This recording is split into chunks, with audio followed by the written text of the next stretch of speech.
can't get it.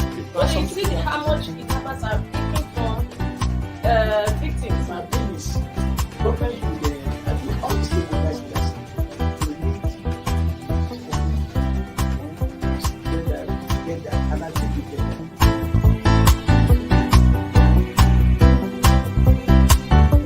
The 3% for the oil producing community is too low. But the support that is needed, and once you get the support, your airline people will blossom. This is Nigeria.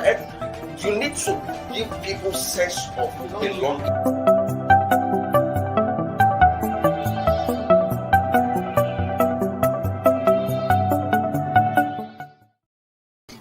Good morning. Welcome to Inside Nigeria, reaching you from Leadership Podcast Studio in Abuja. My name is Winifred Ugwebo, and I'll be your host on today's program. And I'm not alone in the studio. I have with me our public affairs analyst, a syndicated columnist, and of course, also a TV host. His name is Mr. Jide Ojo. Mr. Jide Ojo. It's a pleasure. You're looking good, Winifred. Thank you so much. And you too. Are you on your way to Anambra? Because that's where money will speak this weekend. Honestly, but, Mr. Jide, before we go to our paper review, how do you think they are going to induce the residents to come out to vote? Any which way, the rest assured about that. Anambra actually has history of vote buying, serious vote buying. And I won't be surprised if news reports start filtering that, at least people are encouraged. Let me put it that encouraged to come out and vote. Okay. I hope they're not drafting some residents from neighboring states. At all. We are just hoping for the best. And I am very positive that the election in Anambra will come out well. Okay, without wasting much time, we are moving to our newspaper review, and first on our menu this morning is Leadership newspaper. Leadership newspaper is Nigeria's most influential newspaper, and on the paper today says schools beef for security as bandits attack University of Abuja. Schools beef up security as bandits attack Uni Abuja, and on the rider it says abduct 7 lecturers, children. ASU students, others react. Police vow to rescue victims, nab perpetrators. Now, Mr. Ojo is reminding us of the pre-2015 years when bombs were being detonated in FCT. That's what is akin to what we are seeing presently. It's a very unfortunate development. This does not come totally as a surprise. We have warned ahead of this to say, when you have your neighbors eating cockroach and you fail to admonish or do something about it, you will not be able to sleep at night, even though your neighbors. When this mass abduction was taking place in neighboring Niger State, the Niger State governor warned that Abuja should not think that it is safe. That is just 2 hours drive from Abuja to Mina. And that what is affecting his own state, Niger State, may sooner than later. This was like 2 months ago. Now it has come to pass. Prophetic. So why is it now that schools are beefing up security? We should see this happening. In fact, the neighboring Nasarawa State, the governor there told us that because of the bombardment and flushing of these bandits from southern Kaduna, that many of them are moving to Nasarawa, and that they are been spotted around some communities. Now, these are 2 states, Nasarawa and Niger, that borders that share boundary with FCT. And it is just so unfortunate that lecturers, senior lecturers for that matter, professors, are now the ones that are picked up like snail from their homes. And we pray that by the grace of Almighty God, they will be released on earth. But it really calls for concern. And it should not be just schools that will beef up security. We need to beef up security around worship centers. We need to beef up security around even marketplaces and generally all the nooks and crannies of Abuja. Before this incident that happened at Junior Abuja took place, there have been abductions in Kuje area. There have been abduction in what's the name of Kwali area. These are area councils within the FCT, and even within the FCT, there have been a number of abductions. We recall the Punch correspondent who was abducted. Was it last year or this year? Somewhere in Cuba. So Yes. these isolated instances have been happening. In his house. These isolated instances have been happening. Now we have the University of Abuja being attacked in a Gestapo manner, and 7 of their lecturers and non-academic staff being taken away. We pray that they will be rescued on earth, and we also pray that similar situation will be forestalled in the nearest future. So, prior to this time, we've seen doctors being kidnapped. I think it was even part of one of their appeals when they even went on strike that they should be protected. Doctors have been victims of kidnap and extortion, and now it seems like they are moving over to lecturers now. But it has just not been this. Now, all the tertiary institutions are being affected. And don't forget what happened here in Uni Abuja, similarly has happened in ABU, ABU's area, where some students who are traveling, from student of French department, about how many of them? 8 of them. They're about on Abuja Kaduna Expressway. They were abducted sometimes last year. Even the ABU, Ahmadu Bello University, has been invaded, and 1 or 2 lecturers or non-academic staff also abducted at some point. So when we saw that happen in ABU, all the universities around should have known better to take proactive measure. But better late than never. And that's why it is advisable that it's better to prevent than to cure. Prevention is cheaper and better than cure. Now we are taking reactive action rather than taking proactive action. But the long and short of it is that we pray that these people who have been abducted will be their release will be secured without them coming to any harm. Yes, the last writer says police vow to rescue victims, not perpetrators. Is that right, or because we've been hearing police threatening to deal with perpetrators, and nothing seems to have been done? Well, what do you want them to say? The police will not say anything contrary to what they have said, that they will not perpetrators. But we know that even many a time when they say they are on top of the situation, they are really never really on top of it.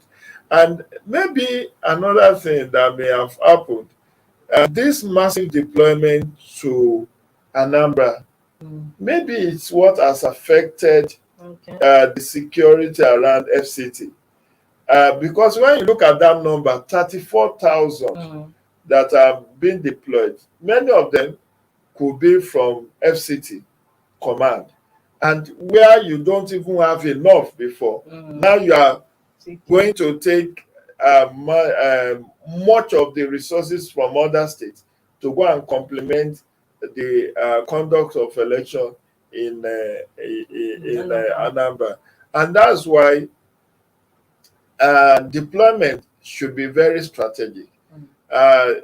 While we are not saying that Anambra should not be secured for the election to the very volatile states should not have drawn the manpower from volatile states. I don't know if you get my drift. So that we don't have this kind of breach, security breach on our hand.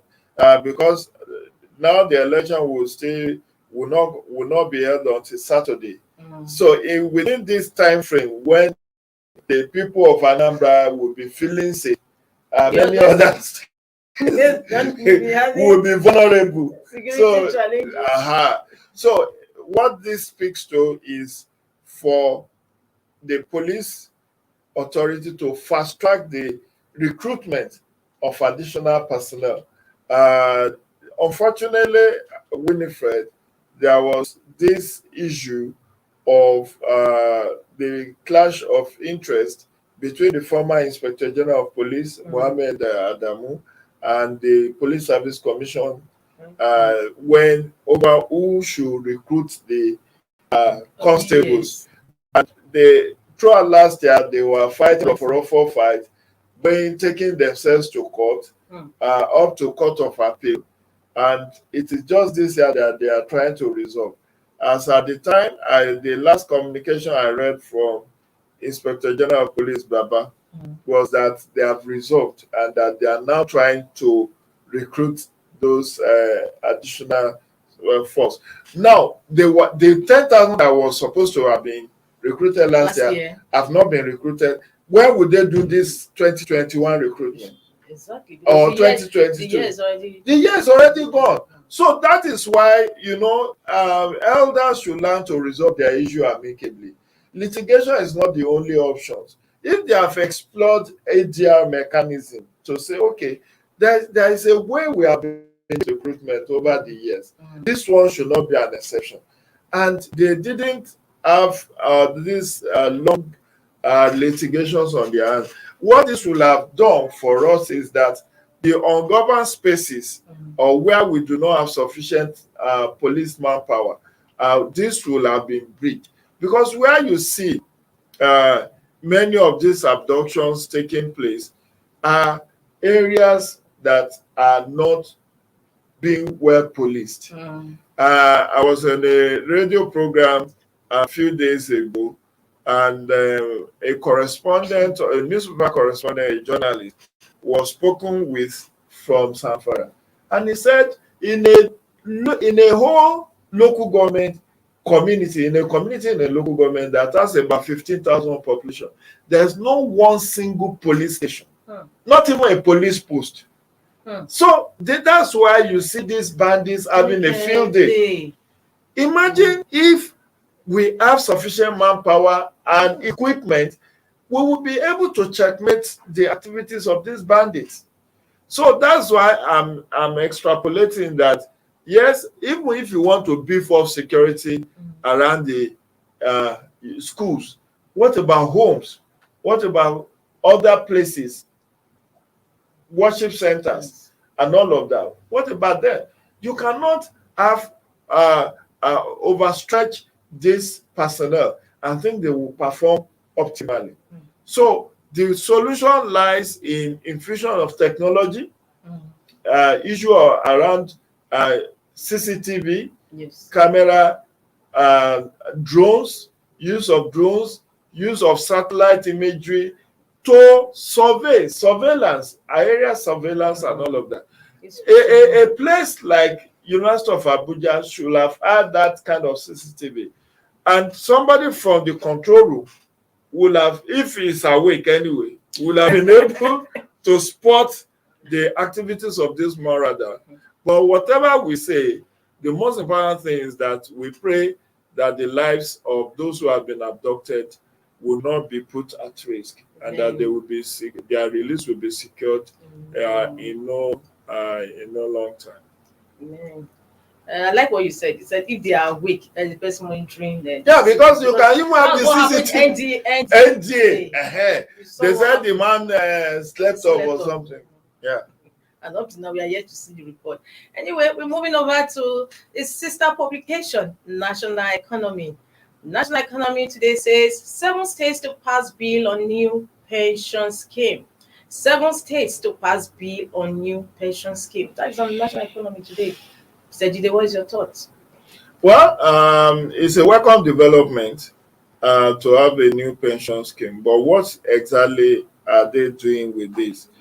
We have the National Pension Commission Yes. Act of 2004, amended, I think, in 2015 or 2016. And what I do know is that many states have not keyed into contributory pension scheme. So if what these states, the bills they are passing, is to enlist their states on the contributory pension scheme, then it's a welcome development. Because truth be told, many of our senior citizens are having a raw deal. They are all across the nation. All across the nation, federal, state workers, even local government workers are worse off. And unfortunately, even those who are on contributory pension scheme are complaining. The police, they want out of the contributory pension. They said their lives have not been okay. They are not having a good deal under the contributory pension. So they want out. And there are states where the so-called contributory pension scheme law is in force. But what did we see? Many of the governors are not remitting their own part of the contribution. They will deduct the one from the workers. They will not put their own counterparts funding, and will not even remit to the pension fund administrators. So a lot needs to be looked into in the way we do pension management in Nigeria. And may I add this, Winifred? This issue of lack of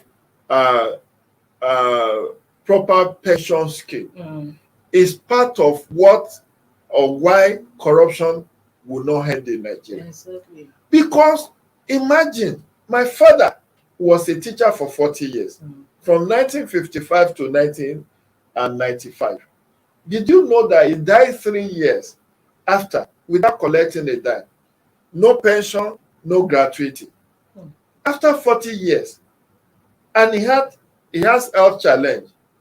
And people like me were not working at that time. So we couldn't be of much help to him. And that was what expedited his death. Now, if I were to be a public servant, would I not want to take care of my future, my retirement, even before I leave service? But we said, how far did you didn't process it? Well, eventually we got a paltry sum, another 3 years after his death. But just imagine the person who did the work never lived to enjoy it. So what I'm saying is that it has effect of corruption, the fight against corruption. When people know that after retirement, there is nothing for them, what they will do is to help themselves and secure their future, quote unquote, by engaging in corrupt practices, so that whether they get paid pension or they don't get their pension, they have already given themselves retirement benefits. Many pensioners have died without collecting a dime. That is the state. That's why I cited my father's case. Pensioner in Nigeria is so sad. But we'll have to go on a break now. When we come back, we'll review other papers on our menu. Please don't go away.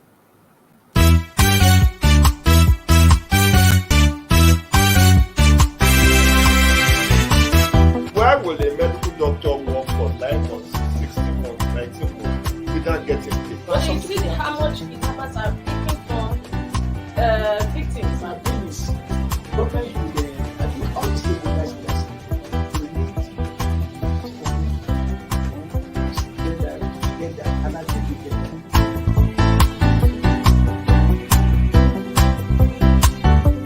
The 3% for the oil producing community is too low. So the support that is needed, and once again, the support your airline people will blossom. This is Nigeria. You need to give people sense of belonging.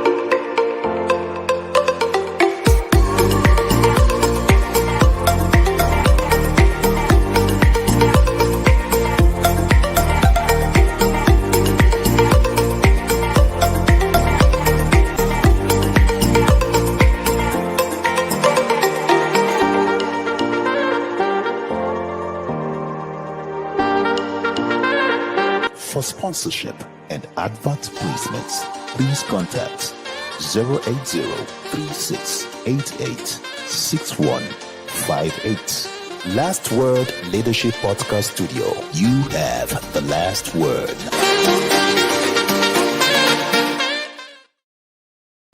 Welcome back. This is Inside Nigeria, reaching you from Leadership Podcast Studio. My name is Winifred Mbebo, and I still have with me in the studio Jide Ojo. It's a pleasure to be back on here. Yeah, Jide Ojo is a public affairs analyst, a syndicated columnist, and of course, a TV host. It's always a pleasure to have you on the program. Same here, my sisters. So we're moving over to the next paper we have on our menu, and that is THISDAY newspaper. THISDAY newspaper, Wednesday, November 3rd, says Anambra poll capacity to mobilize voters despite security challenges may be the decider. Anambra poll capacity to mobilize voters despite security challenges may be the decider. How insecurity and poll strength may undercut chances of parties and candidates. That is THISDAY. Well, this is taking its own lead as against the other two papers we've reviewed from the politics, not the economic or security angle. Your newspaper took it from the security, the national economy took it from the pension angle. Yes. But this day is looking at it from the all important political It's angle. just 3 days away. 72 hours from now, you have election. And he's actually saying that, yes, capacity to mobilize voters, that's why security challenge. That's the truth. You see, 18 contestants in Anambra governorship election, but it's like a 5-horse race. Mm. And if those parties and the candidates know what is good for them, they should mobilize their supporters to come out and vote. Because this election, the way I see it, will be keenly contested. And my prediction is that it may be inconclusive on the first ballot. Because where you have heavyweight political juggernauts, look at it. If I by YPP, you may say, oh, YPP, which party? But it was YPP that brought him to Senate. It's true. You know, a young people's party. It was that party that brought him to Senate. And I think that is the only person that they have which has kept the party still registered with INEC.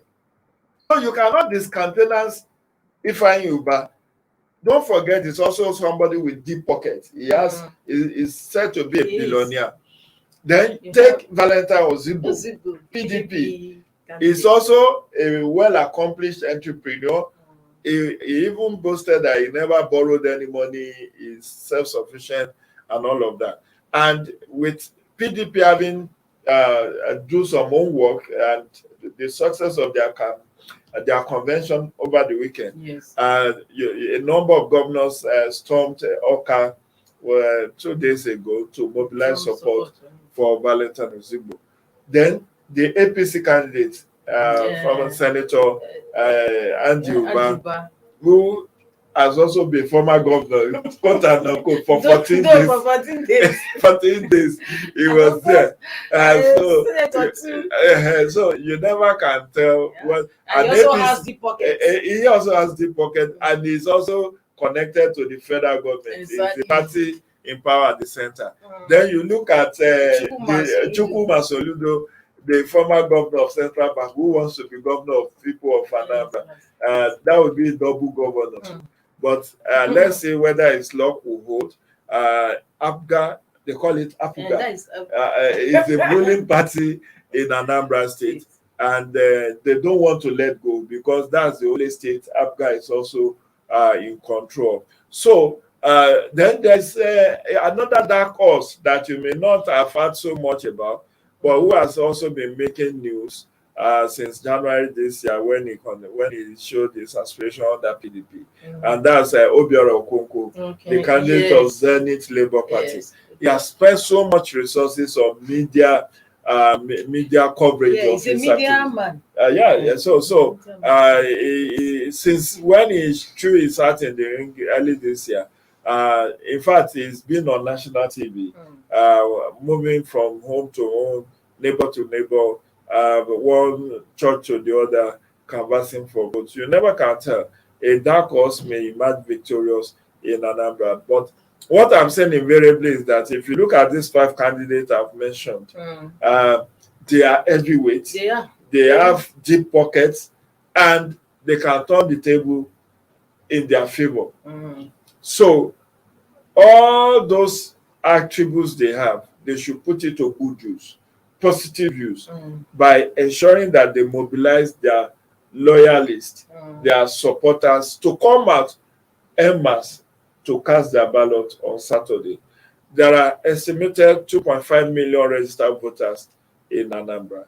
And INEC has done the needful by bringing polling units close to their home.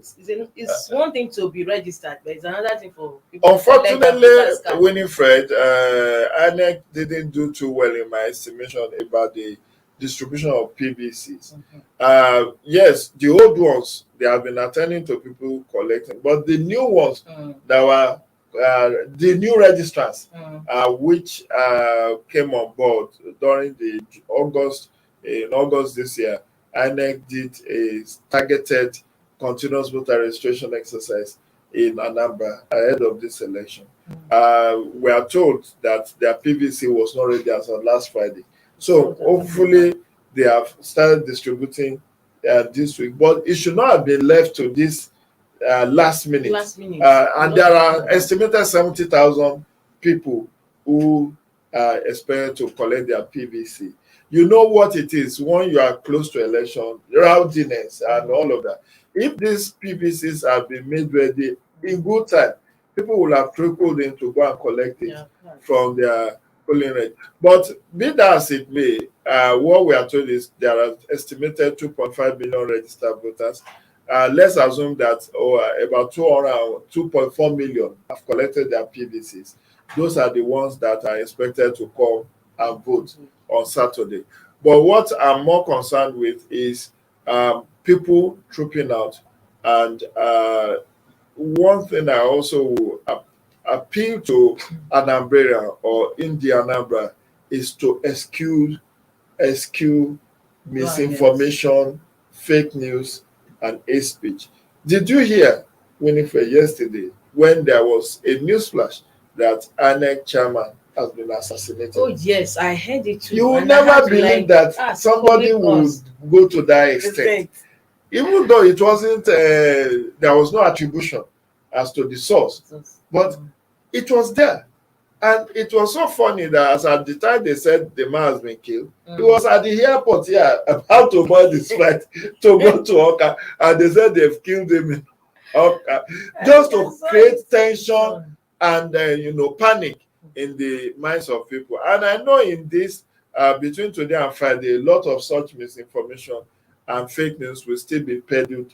I don't know to what end they want to achieve, but more importantly, I will also appeal to the security agencies to be very professional in the way they handle the policing of the election in Anambra. Because they we will not want situations where they will use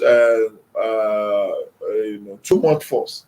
Instead of dousing tension, they will go and heighten tension. Because if you start shooting people indiscriminately, that will further scare people. So it's better to be very professional, be courteous, be civil in the way you police this Anambra election, so that will be a confidence building mechanism that will ensure that people come out to exercise their franchise. Thank you so much. Before we leave this day newspaper, let's review the story we have up, the main news. And it says, Furious Sanwo-Olu visits Ikoyi building collapsing, suspends LASBGA GM.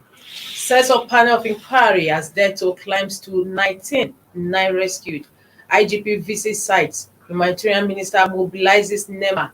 Badabiameyala orders condole with Lagos government. Another building collapse in Lagos. Mr. Jide, this building, is one building collapsed too many. What is happening? And there were reports that they were giving approval for 19 instead. They increased it to. In fact, a lot of news have been flying around about the Gerard Street building collapse in Ikoyi. If you know Ikoyi well, that is like our own will say, or Maitama in Abuja, is the eyebrow area of Lagos Island. It's one of the eyebrow area. You talk of Ikoyi, Victoria Island. Just like Maitama in yes, Abuja. that's what I'm saying. So land in that place does not come cheap. Rent in that place does not come cheap. In fact, it's not just middle class. This is upper class. It's not for you to afford rent in Ikoyi. You have deep pockets. So it's like me wanting to live in we say to Asokoro or Maitama. So the issue is that I've read that the engineer, the supervising engineer, Prowess Engineering, walked out of their agreement last year that because they said they could not guarantee the integrity of that building after the fourth floor. Yes. That for that singular reason they are opting out. And it shows that there were some compromises that took place. If your site engineer walked out on you and said, for this reason, I'm documenting that this building has been compromised, the integrity of this building has been compromised. And you as an investor, which is why our developers, estate developers there's a need to really sanitize that sector, real estate sector. I've lived in Abuja in a rented apartment somewhere on Airport Road, where the building material was of highest poor quality. Is it not an oxymoron? Highest but poor quality. So it was the worst grade of building material. This is a building, my room, I can use hand to put nail in the wall. Even without knocking anything on the wall, the wall will just be grains will be coming off the wall. And that is a building where I stayed for more than 3 years. Poor quality, poor standard, and somebody did not deem it fit to even build, to demolish that kind of building. Now, extrapolate that with a 21-story building. We are not even told whether that was the peak they were going, or they were just at the 21st and they were going to 30 or 25 or whatever. But there were reports that approval was given for 15 stories. Even if so, what then happens? When if the demolition development control or the LASBCA people were up and doing, when you know that the approval for this building was 15 and you are counting 6 additional, you should have stopped. Exactly. What the deputy governor is telling the world is that the building was shut, the site was shut down for 4 months last year before it was reopened. On what basis was it reopened? Was it that they have complied with all the observations, or did they get a new approval to now go the extra 6 stories? But whatever it is, I'm more pained, not only by the economic loss to the owner of that property, but more to the lives that have been wasted. 19. 20 so far. 20 as at this morning, 20 lives wasted and 10 rescued. Even those 10 that were rescued, in what state were they rescued? Some of them may be maimed for life. Yes. Some of them may have been blinded for life, because you never can tell in what state they are rescued. And who will pay their bills? We have not had. And you know the hospitalization policy in Nigeria. You take people to hospital, they say, go and bring 500,000 before we start treatment. Unless the Lagos State governor makes a quick intervention and ensure that he goes to the hospital where these people have been ferried and assure the hospital that the Lagos State government was going to pay the bills. Otherwise, how many families can raise that kind of emergency money? Sad. So it's very saddening that lives are being unnecessarily lost in Nigeria, arising from negligence and compromise on part of regulatory agencies of building in Nigeria. This has happened in Abuja. We saw the one that happened in Jabi. It was also a multi-story building that happened about, was it last year or 2 years ago, and several others like that. So, and we should even thank God that this building has not been completed and people are living in it. The casualty figure will have been more than 100 times. Because just imagine a 21-story building, if people, if it's fully occupied, even if the building collapses during work hours, you just imagine children that will be at home, maybe they're back from school and all of that, or elderly people who are so the casualty will have been a lot more than what it is. I must hasten to say that, you know, it's not only in Nigeria that we have incidents of building collapse. There was a condom that collapsed in US this year, where people already were living, and so many lives were lost. But in Nigeria, like you rightly said, Winifred, it's one collapse too many. While it rarely happens in other climes, it's like a weekly phenomenon in Nigeria. See, if you look at the last rider there, they said another building collapses in Lagos. You are talking of this one. You have not cleared the rubble. Now another has collapsed. So it then shows that there is laxity, there is dereliction of duty on part of the regulatory agencies. Where I read somewhere that when some of these regulatory agencies go on inspection of site, that thugs and area boys are used to chase them away. But I think even if the military have to be involved in securing the lives of these regulatory staff of these regulatory agencies, the needful has to be done. If you, the moment the agency sees that the approval has been breached, yes, you got approval to do what? To build 15-story building. Now you have gone 21. The moment the 16th one, the moment you saw the 16th, you should even stop work. Exactly. But you know what usually happens? It's like when you get NAFDAC registration number, to say you want to do bottled water and sachet water. If there is no follow-up to make sure that the quality control is maintained, 3 months down the line, you may start having that same water that you have the approval for, you know, killing people through waterborne disease. The same thing, you cannot say because you have gotten approval to build a house, and that's where it ends. What about compliance with those building codes? Exactly. And this is what has happened in this instance. It is not that the man did not get approval, but he got approval for something else and is building something else. You got approval to do 15-story.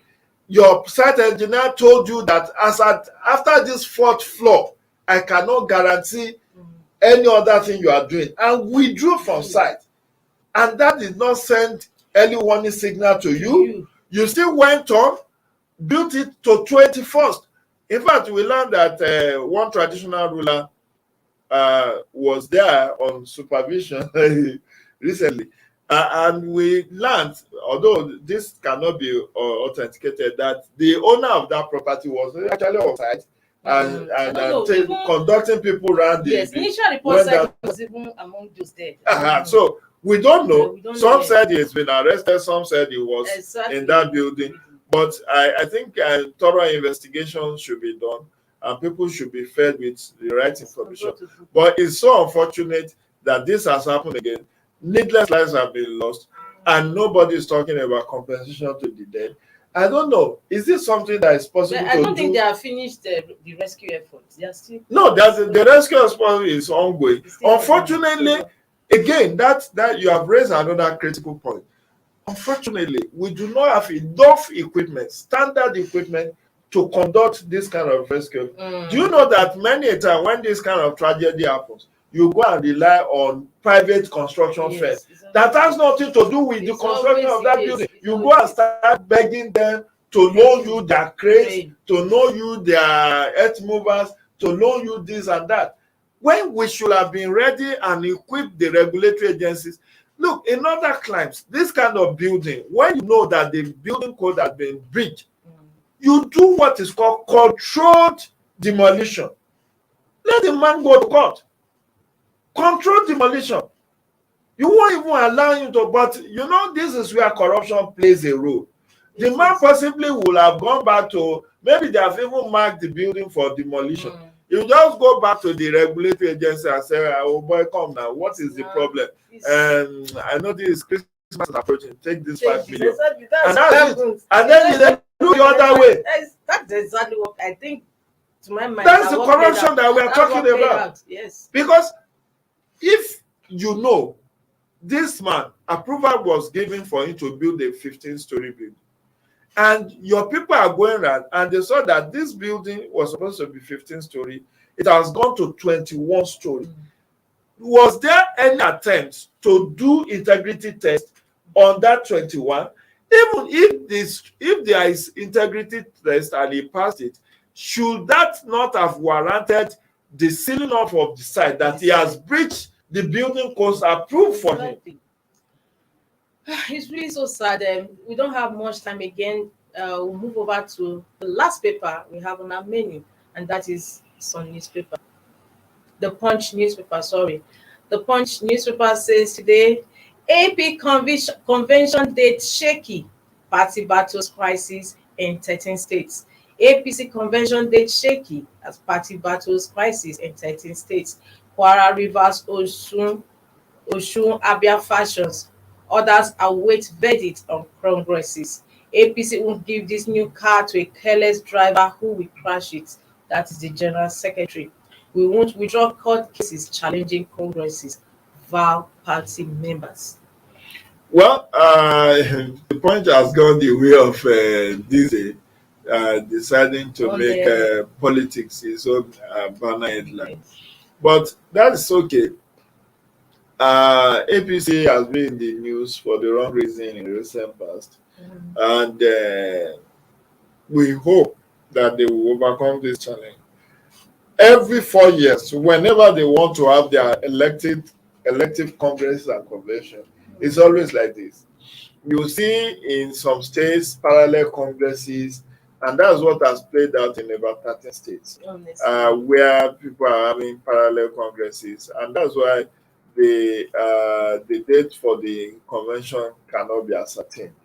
And election is next year.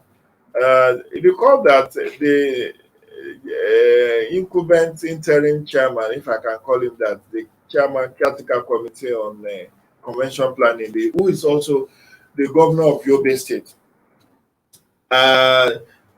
was should I say indicted by the court recently that he should not have held that position as a serving governor. And I mean, if you look at the Supreme Court decision in Ondo State governorship election, where they said he is holding that executive position and that it's in contravention of section 183 of the Constitution or something of that nature. By and large, we hope APC will overcome this challenge. It needs to activate its conflict resolution mechanism to ensure that peace reigns within the party. Don't forget, whoever eventually gets elected at the convention will be the one to superintend over party primaries next time, which is why a lot of interest is being shown in who gets what. It's the ruling party too. Yeah, the ruling party. And there is a lot of implosion pending, because the way they have been accepting governors cross-carpeting to their party, you are from Edo State, I guess. Look at what happened when Obaseki moved from APC to PDP. because of the political debt he hold. That's So, why he could you know, not even form his cabinet But for there was- over 1 year. There was a crack remark made about this APC. Somebody said, in one of the platforms I belong to, that APC, Edo State is only one of the few APC states that had this Congress in a peaceful manner. There was no faction. He said the reason being that the people that were causing problems in APC moved to PDP. And it was really funny. That's it. Because you the get troublemaker, innuendo. yes. You get the innuendo. Yes, I know. Yes, they have moved. But again, and that's why you see that some of the states where APC is having problem, states where it's in control. Look at Kano. There is now Shekara faction. There is Ganduje's faction. I really, PDP in my state is now having issues in Edo State. That's what I'm saying now. They suspended and not be there because they went to court and court said no. So because that's why they showed up at PDP convention. the political debt that you hold, and that's why APC need to tread this landmine carefully so that it doesn't get exploded. I know the party can do it. It's just needed to activate its internal conflict resolution mechanism and see that there's justice for all. You know, what brought about this parallel congresses was this phenomenon called consensus candidates. Consensus. Election by consensus is never going to be easy because this so-called consensus is supposed to be unanimous decision. Yes. But you see that in many states where it is APC that is in governing the state, the governors there wanted to be the leader of the party and wanted their own people to be in the ward, in the local government, in the state executives. Exactly. And these are the people that will either be delegates to the convention or people who are going to be the that will be in the committee that will go and conduct primaries. They are going to be the one to screen aspirants. And you know, once you are a loyalist, you have your loyalist in place. Even when you are qualified, you can be disqualified. That's what plays out. And that's why this issue of consensus is haunting the APC. Because look at Kwara. There is Lai Mohammed's faction. There is Abdulrazak Abdulrahim governor's faction. All because of control ahead of 2023. It's all about 2023. Yes, it is. So they need to manage this internal crisis creatively. Of course, courts have been drawn into this whole controversy. You can see a lot of litigations attending to the issue of congresses and convention of APC. But again, I wish them well. It depends on that, but I think they should expunge that issue of consensus from their constitution. It is what is the root cause of this whole brouhaha. If you have left it to either direct or indirect primary, and people have opportunity to vote for any one of their choice, there will be less acrimony. Yes. You will know you have lost. Yes. But situation where I buy form, paid millions of naira, and then somebody emerged somewhere and said, these are the list of elected people by consensus. Why did you ask people to buy form when you know you want to do consensus? Why?